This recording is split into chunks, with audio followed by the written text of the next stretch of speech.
8ನೇ ತರಗತಿಯಲ್ಲಿ ಓದುತ್ತಿದ್ದೇನೆ. ನಾವು ಬೀಜೋಕ್ತಿಯ ವಿಧಗಳನ್ನು ಪರಿಚಯಿಸುತ್ತಿದ್ದೇವೆ. ಮೊದಲನೆಯದಾಗಿ ಏಕಪದ. ಒಂದೇ ಪದವನ್ನು ಹೊಂದಿರುವ ಬೀಜೋಕ್ತಿಯನ್ನು ಏಕಪದೋಕ್ತಿ ಎನ್ನುವರು. ಉದಾಹರಣೆಗಳು ಎ, ಬಿ, ಪಿ, XYZ. ಇತರೆ. ನನ್ನ ಹೆಸರು ಅಮ್ಮಂತೆ ತುಸಿ. ನಾನು 8ನೇ ತರಗತಿಯಲ್ಲಿ ಓದುತ್ತಿದ್ದೇನೆ. ದ್ವಿಪದ. ದ್ವಿಪದ ಎಂದರೆ ಎರಡು ಪದಗಳನ್ನು ಹೊಂದಿರುವ ಬೀಜೋಕ್ತಿಯನ್ನು ದ್ವಿಪದ ಎನ್ನುವರು. ಉದಾಹರಣೆ a plus B x plus Y 2x minus 3. ಇತರೆ.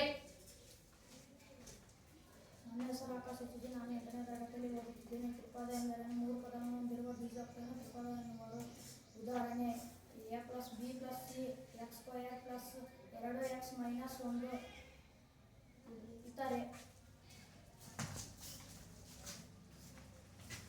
ಏಕಪದ, ದ್ವಿಪದ. ತ್ರಿಪದ. ಉದಾಹರಣೆಗಳು